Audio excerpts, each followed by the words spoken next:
Hey guys, I'm Ivory and today I'm going to be doing a 10-hour wear test on the Rare Beauty Positive Light Tinted Moisturizer. I'll be showing you how this applies initially as well as checking in throughout the day to show you how it wears. For anyone that's new, I have oily and acne prone skin, so my wear tests are catered towards people with similar skin types. If you find that this review is helpful, I will link up in the cards a playlist of all the other foundations I've done a review on. I did review her first foundation when it came out. I have worn it several times since then. My opinion really hasn't changed. I wouldn't repurchase it. Her first foundation is only something that I would wear if I was mixing it with another foundation. I never ever wear it alone because it has like this weird slick to it. So the first foundation isn't really my cup of tea. The title of this video will say that it's a 3-day wear test. This is my 3rd day wearing this foundation. So I know for the most part what I like and don't like about this foundation. I know it's a tinted moisturizer, but for simplicity, I'm gonna call it a foundation. The first 2 days I wore it on a work day, and I have limited time in the morning as it is, so I didn't really get to film it. But rest assured, I'm gonna be explaining what I noticed on those 2 days, and even so, I feel like today I shouldn't see any surprises is where I'm getting at. And the last thing I wanted to say is that as always, there will be timestamps in my description box below. That way you can skip to whatever part of this video that you need to. So say if you don't want to see how it wears over time, you just want to hear my overall thoughts, that will be timestamped. You're welcome. So I have already prepped my skin. My skincare routine in the morning is very simple. I just used a cleanser all over the face, and then I moisturized using the e.l.f. Holy Hydration Face Cream. This has SPF 30 and also has hyaluronic acid and peptide complex. A couple of people in the comments in my last video asked like, what is an alternative to the Biosense? Because that one is my favorite. I do like this one. It's a little bit it's noticeably thicker than the Biosense one, but this is a nice affordable option. And because it is thicker, I do have to wait for it to sink into the skin a little bit, but I can't feel it anymore. It doesn't feel heavy on my face or anything. It's completely absorbed. With the Biosense, I usually only have to wait like 1 or 2 minutes. This one, I would say 4 or 5. For half my face, I am going to be using primer. I'm using the Rare Beauty Pore Diffusing Primer. On the first day that I used this, I did half my face with primer and half my face without primer, and I didn't notice any difference. Both sides wore pretty much exactly the same. And then on the other side of my face, I'm going to be adding loose setting powder underneath the foundation. This I haven't tested yet, so this is a first on camera. I'm using the Dermablend Illuminating Banana Powder. This brand is one of my favorites to add underneath my foundations. Adding powder underneath will help prolong oils from coming through. I'm gonna add this only to the areas where I get the oiliest and where I was noticing issues. So it was really just the center of my face. Everywhere else seemed fine, so I wanna see if this will actually help. And you don't need a lot, you just really need to press it into the skin. And then for either side of my face, I'm going in with a sponge and a brush just to show you what the coverage is with 2 very common applicators. The sponge that I'm using is the Juno & Co microfiber sponge, and the brush that I'm using is the Sigma F47 multitasker. So what I've been doing is I've been adding it to a glass plate. And I always start with my cheeks. It's a force of habit. The shade that I'm using is 32N, and just for reference, the Rare Beauty, her first one, I used 290N, and I also felt like this was a pretty good match for me. I did have to use her reference chart to figure out what shade I would be in, but I feel like I did a really good job. Like, this is a good match for me. So this is one layer, and you can see that it really just evened out my skin. I have redness like this on both sides, and you can still see it. This is kind of how I would want to look without any makeup on. You know, like, this is what I wish my base looked like. The tint is supposed to be like a light medium coverage. I would definitely agree with that, just because you can still see tons of my skin peeking through, but I do see a noticeable difference. Sometimes these are just so light that I'm like, what was even the point? I might as well just have no foundation and just put the rest of like my bronzer, my blush on. Like, there was no point of even adding a foundation. But this one does give me something. I do see a difference. And like I said, I'm going to use a brush on the other side. The foundation is supposed to be a weightless tinted moisturizer that instantly blurs and hydrates skin with light to medium coverage and a natural finish. It does have SPF 20. The product contains 1 fluid ounce and retails for $29. All right, so this is one layer of the foundation. I prefer the sponge side. I feel like it gives just a little bit more coverage, especially for areas like this where there is discoloration on my skin. And in general, I feel like it does a better job of concentrating product onto areas that I want more coverage. Whereas when I'm using a brush and I try to go over that area, a lot of the times the product just ends up kind of sticking onto the brush and it just doesn't look as even. So I would go with the sponge, which I don't think should surprise anybody because you all know that I love my microfiber sponge. This is a little bit off track, but I feel like ever since Juno & Co started selling selling their sponges to Target, the quality has gone down a little bit. I recently ordered these on Amazon, which is where I usually get them. And when I first get them, they feel hard, and then over time they get softer. But this one already feels kind of soft. Like the quality isn't as good. The outside feels the same, but the inside, it feels like it's been used 5 or 10 times already. I feel like that happens a lot once things get mass produced, because before it was just on their website, and now that they're selling it on Amazon and Target, the quality has gone down a little bit to meet up with demands. So that's just something I noticed. I could be wrong, of course, but this is new. I've only been using this for a week or two, and I feel like there's a difference. I'm gonna go ahead and add a second layer. I don't add it everywhere on my face because my forehead doesn't have any acne, so I feel like the coverage that it's giving right now is just fine. So I'm only focusing this on areas where I would want a little bit more coverage.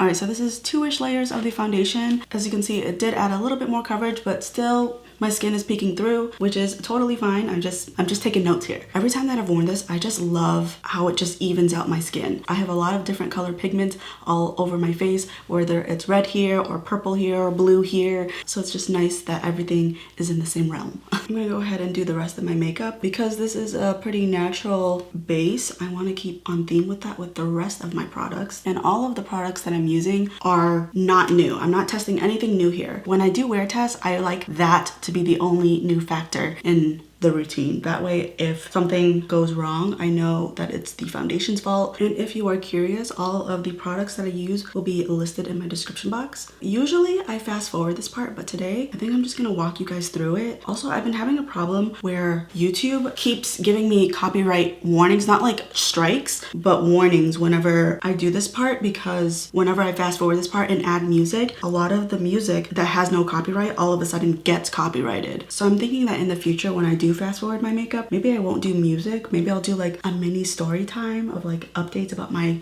life or something to avoid copyright issues in the future. It's just an idea, because I definitely don't think I want to talk through my makeup steps, because I do the same things pretty much every single time. So I feel like adding it every single time would seem almost redundant. So I'm adding powder, and as you can see, I only apply it to the areas where I have concealer and down here where my second chin is forming. I do that because I did put foundation here, and sometimes depending on what shirt I wear, have you ever around the collar gotten like that brown mark from your foundation rubbing? I add powder down here to help prevent that, because once my foundation ends up on my collar, it's very hard for me to remove. You know, the nice thing about having my beauty room where it is currently is, well, one, my beauty vanity is right next to me. So if I need a product, I can just walk 2 steps and it's right there, versus before it was in the basement. So if I forgot a product, I had to go all the way upstairs. I know it's the first world problem, but I had to have 2 different sets of brushes and makeup products for my filming setup and my everyday makeup. And for wear test, I would want to use my everyday makeup. So then I would have to lug all this stuff down and then remember to bring it back up. But another nice thing is that because I'm not in my basement anymore, there's a window right in front of me. So I can just turn off my studio lights. I can easily do my natural light portion. I don't have to lug my camera upstairs and be in front of a bay window. So my whole filming setup can stay exactly right here for both the studio lighting and the natural lighting portion. We're leveling up, guys. We are leveling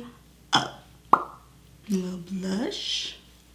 And then before I add my mascara and my liquid liner, I'm gonna go ahead and set my face. I'm gonna try and use the Catrice Prime and Fine Fixing Spray. I have very little left, so I don't know if it's gonna spit at me, but it's okay.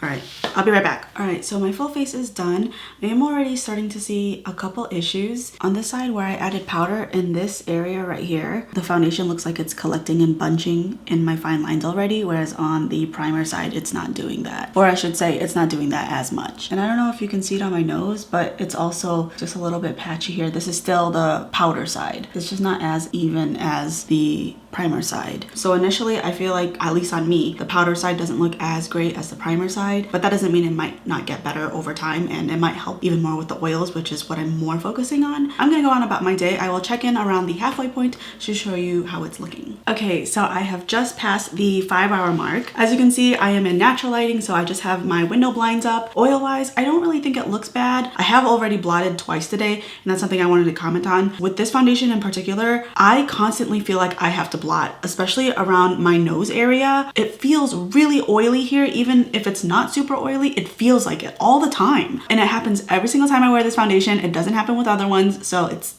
clearly a problem with the product. It feels like such an imbalance because the rest of my face, it feels very lightweight, like I'm basically wearing no makeup, but I feel like I'm wearing makeup here, and it feels like I'm wearing heavy makeup, which I'm not. So it is quite bothersome to me. As far as the powder underneath side versus the primer side, in terms of the oiliness, I feel like they look the same, so I don't think powder helped in this case, but in terms of how it's wearing, the primer side wins. By that I mean on the primer side, it's not settling as much into my fine lines. It's just overall wearing nicer, so it's good to know that I shouldn't add powder underneath. You can see that in my T-zone, now that my oils have come through, it looks a little bit better than it did initially, but the primer side just looks like it's wearing a little bit better. The cheeks and my forehead, they look kind of dewy, but it's okay. We're about to blot. Overall, still holding on okay. On my chin area is where I see the most wear. You can especially see it in this region that it's cracking, and it does look like it's worn a little bit. So that part is not great, but I'm not too upset about it only because this isn't a noticeable foundation. If this was more full coverage, these lines would be more prominent, and I think that would matter more. Obviously, it's not great that it's happening, but the fact that it's not as noticeable unless you're really up close to me makes it a little bit better. I'm gonna go ahead and blot again. The sheets that I'm using are discontinued, but I will link a product that I actually prefer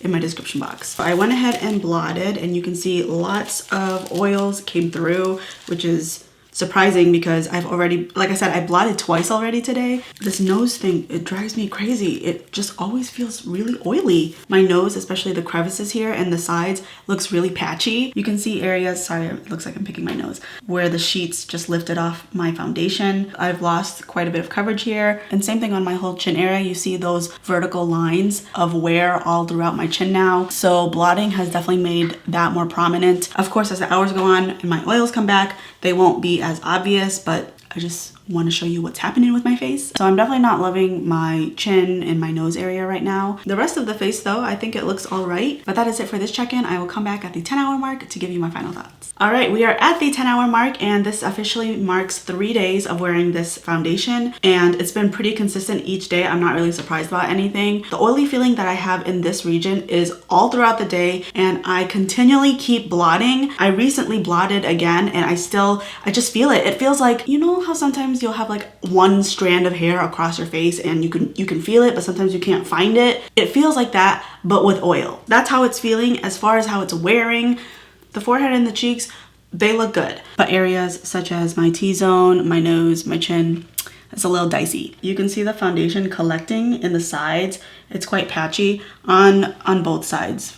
So it's almost completely rubbed off on the sides of my nose, and then on my chin, it just looks really worn and cracked. And even though this is somewhat sheer on me, the foundation has collected a lot in my chin area, and it just looks cakey. It's pretty consistent with the last 2 days that I wore this. Every single time, my center of my face is always the problem area. So I don't think that this foundation is for me. I know that it was geared towards people with drier or normal skin, but I have had instances where even though it's geared towards people with that skin type, it still works on me. This unfortunately was not the case. It does remind me a lot of, hold on, I have it. It reminds me of the Maybelline Dream Urban Cover. This is also like a sheer medium. It has SPF 50. This is really similar on me. It was very natural looking, and it looked really fresh and just evened out my skin. But this one wears a lot better on me. I would say I get about 5 or 6 hours of wear before it starts to look a little too greasy and really look broken down on my face. So if you are interested in the Rare Beauty one and you often agree with my reviews, I would try the Maybelline Urban Cover. I know it's not cruelty free. I bought this when it wasn't cruelty free, but if you don't care about that, I think this is a good alternative, and it's like half the price of this one.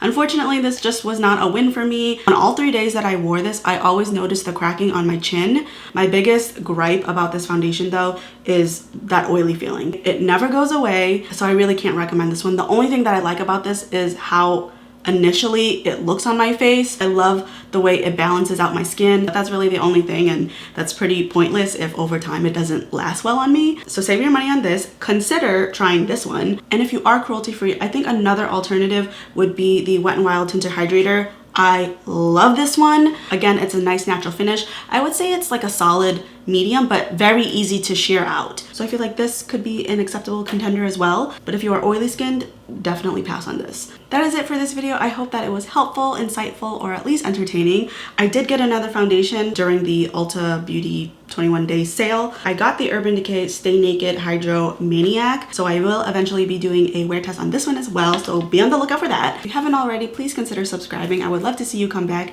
Thank you so much for watching. I'll see you in my next one.